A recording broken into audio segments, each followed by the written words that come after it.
예, 하나님께 아름다운 찬양 올려드린 우리 바울 남성교 그리고 에스더 여성교회께 큰 격려의 박수 부탁드립니다.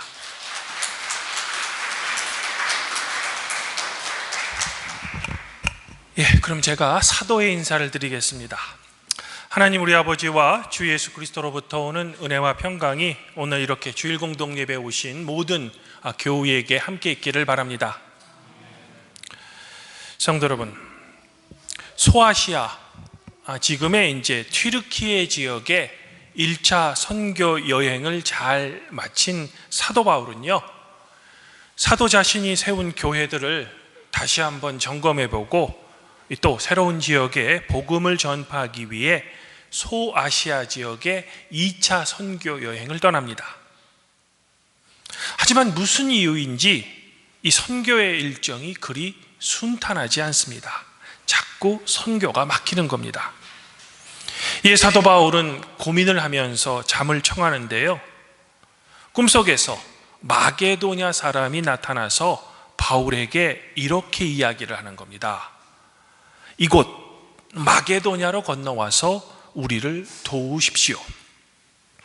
잠에서 막 깬 사도 바울은 그동안 소아시아에서 자신의 전도가 막힌 일, 그리고 꿈속에서 이 환상 중에 본 것에 대해 고민하다가 새로운 선교의 소명을 깨닫습니다. 그래서 이미 계획했던 소아시아 지역의 전도를 과감히 포기합니다. 대신 배를 타고 유럽, 지금의 그리스의 북부인 마게도냐로 넘어옵니다. 이후 사도 바울은 그리스 북부 지역인 마게도냐의 빌립보, 데살로니가 그리고 베레아를 방문해 복음을 전파합니다. 그리고 이곳에 교회들이 세워집니다. 하지만 사도 바울의 이런 복음 전파로 인해 빌립보, 데살로니가 도시의 많은 사람들이 사도 바울과 신라를 추종하자 그 도시에 살던 유대인들이 사도 바울의 인기를 시기합니다. 그리하여 일부러 유대인들은 사도 바울이 가는 곳마다 폭동이나 소란을 일으킵니다. 그래서 바울의 선교를 적극적으로 방해하죠. 결국 이런 유대인의 방해로 인해 사도 바울은 어쩔 수 없이 바울과 신라 등 자신의 동료들과 잠시 떨어져 혼자 아덴이라는 곳에 피신을 옵니다. 아덴은 현재 그리스의 아테네입니다. 근데 이곳 아테네에서 조용히 동료 신라와 디모데를 오기까지 기다리던 사도 바울이 아테네를 돌아다니다가 우상이 가득한 것을 보고 마음이 갑자기 격분이 됩니다. 당시 그리스 문화에 젖어 있던 아테네 사람들에게는 자신들의 도시에 많은 우상이 있는 것은 자연스럽습니다. 하지만 우상 제작을 금지하는 유대교에 깊이 뿌리박고 있던 사도 바울의 눈에는 이 도시에 우상이 가득한 것을 보자 갑자기 마음속에 울분을 느낀 겁니다. 이에 사도 바울은 늘 하던 방식으로 유대인 회당에서는 유대인들과 경건한 사람들, 그리고 장터에서는 그가 만나는 사람들과 변론하기 시작하죠. 그리고 자연스럽게 당시 아테네에서 유행하던 에피쿠로스 학파, 그리고 스토아 철학자들과 논쟁을 하기도 합니다. 에피쿠로스 학파는 보통 우리에게 쾌락주의를 강조한다라고 알려져 있습니다. 하지만 이때 쾌락이란 우리의 머릿속에 쉽게 떠올리는 물질적으로 풍요로운 상태를 의미하는 것이 아니라 고통의 부재를 의미합니다. 또한 스토아학파는 로고스로 대표되는 보편적인 이성, 그리고 금욕적인 삶을 중요시했던 당시 그리스의 철학자이죠. 사도 바울은 이 철학자들과 논쟁합니다. 그리고 이 논쟁 중에 자연스럽게 아레오바고 언덕이라는 곳에서 이곳 아덴 시민들에게 연설할 기회를 얻죠. 아레오바고는 그리스 신화에 등장하는 전쟁의 신인 아레스의 언덕이라는 의미입니다. 고대 그리스의 가장 유서 깊은 법정이 열리던 곳이었죠. 하지만 사도 바울이 살던 시대에는 법정보다는 지방의회의 역할이 가까운 그런 곳이었습니다. 사도 바울은 이곳 아레 언덕의 설교에서 다음과 같이 복음을 전합니다. 첫 번째는 하나님은 우주의 창조주이시다. 두 번째는 하나님은 생명을 유지하는 분이시다.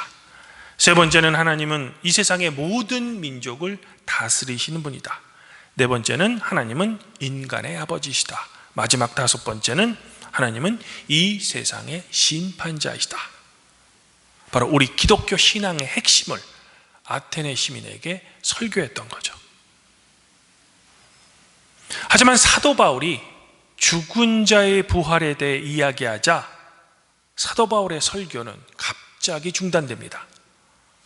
왜냐하면 그리스 철학자들은 사람의 부활은 자연 법칙에 위배되는 것이라고 믿었기에 부활에 대한 사도 바울의 이야기를 들었을 때 이를 도저히 받아들일 수 없었던 겁니다. 작은 소동이 일어나죠. 이런 이유로 사도 바울은 복음을 계속 전하지 못하고 갑자기 자기의 연설을 중단하고 어쩔 수 없이 아레오바고 언덕을 떠나게 됩니다. 결국 과거 빌립보나 데살로니가 등의 다른 도시와는 달리 이곳 아덴의 사도 바울의 복음 전파는 실패로 끝나버리는 겁니다. 물론 사도 바울의 연설을 듣던 사람 중에 아레오바고 관리였던 디오누시오라는 사람과 다말이라는 여성, 그리고 또 다른 몇 사람이 사도 바울을 가까이에 믿게 되는 아주 작은 열매를 맺기도 하는 겁니다. 사랑하는 성도 여러분, 그러면 제가 여기서 성도 여러분들에게 한번 묻고 싶습니다. 제가 방금 내린 결론처럼 아덴에서의 사도 바울의 복음 전파는 완전히 실패한 걸까? 당장의 결과로 보기에는 그렇게 보입니다. 왜냐하면 빌립보, 데살로니가 등의 다른 도시와는 달리 결론적으로 교회를 세우지 못하고 그저 몇 명의 회심자만 있었기 때문이죠. 1956년 미국의 시카고 신문에는 이 얼마나 불필요한 낭비인가 라는 제목의 기사가 실립니다. 남미 에콰도르에 원주민 선교를 하려다가 선교를 시작하기도 전에 비참하게 살해당한 선교사 짐 엘리엇과 그의 동료 선교사 5명의 순교에 관한 기사였죠. 이 사건이 전하는 내용은 이렇습니다. 짐 엘리엇과 동료들은 왜 어떤 사람은 복음을 한 번도 듣지 못하는데 다른 사람들은 2번씩 들어야 합니까? 라고 말하며 복음을 전혀 듣지 못한 남아메리카의 에콰도르에 있는 아쿠아족이라는 부족에게 복음을 전파하기 위해 선교를 떠납니다.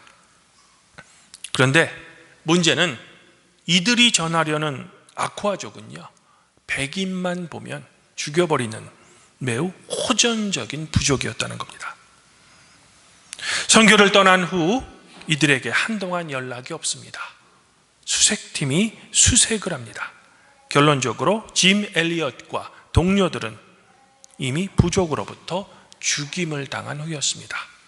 20살 안팎의 젊은 사람들이 선교를 하지도 못하고 창에 끌려 죽인 겁니다.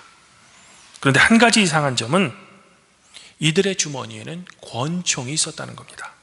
즉 충분히 자기를 죽이려고 했던 부족 사람들에게 총을 발사할 수도 있었지만 이들은 총을 뽑지 않고 그대로 창에 맞아 순교를 한 겁니다.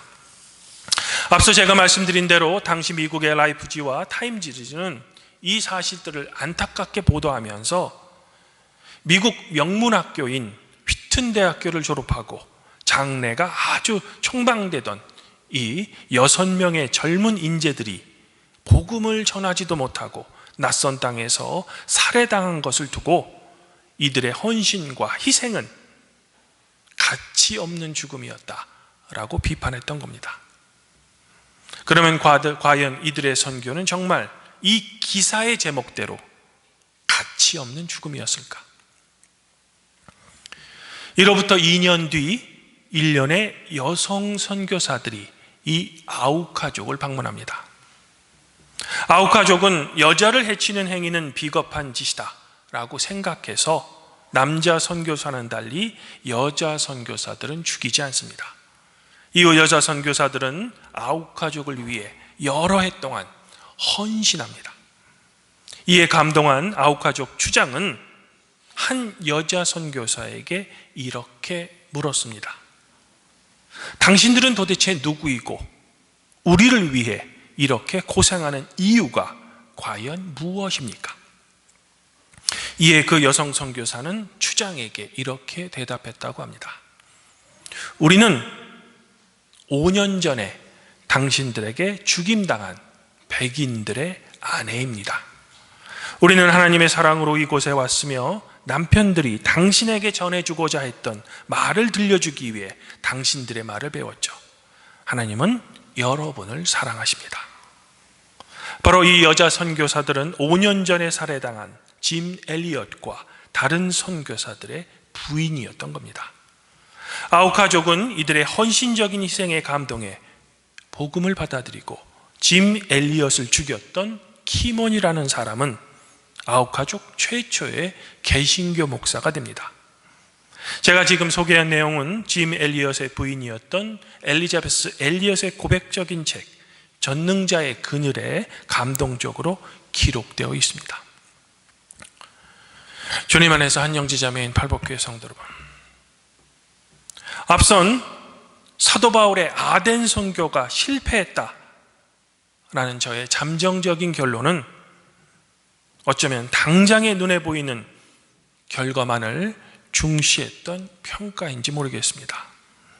사실 우리가 복음서를 읽다 보면 예수님께서 복음을 전파했을 때 눈물을 흘리며 복음을 받아들이는 사람이 있었습니다. 하지만 그 자리에 있던 모두가 복음을 받아들인 것은 아닙니다. 오히려 어떤 사람들은 불신과 증오의 눈빛으로 복음을 완강하게 거부했습니다.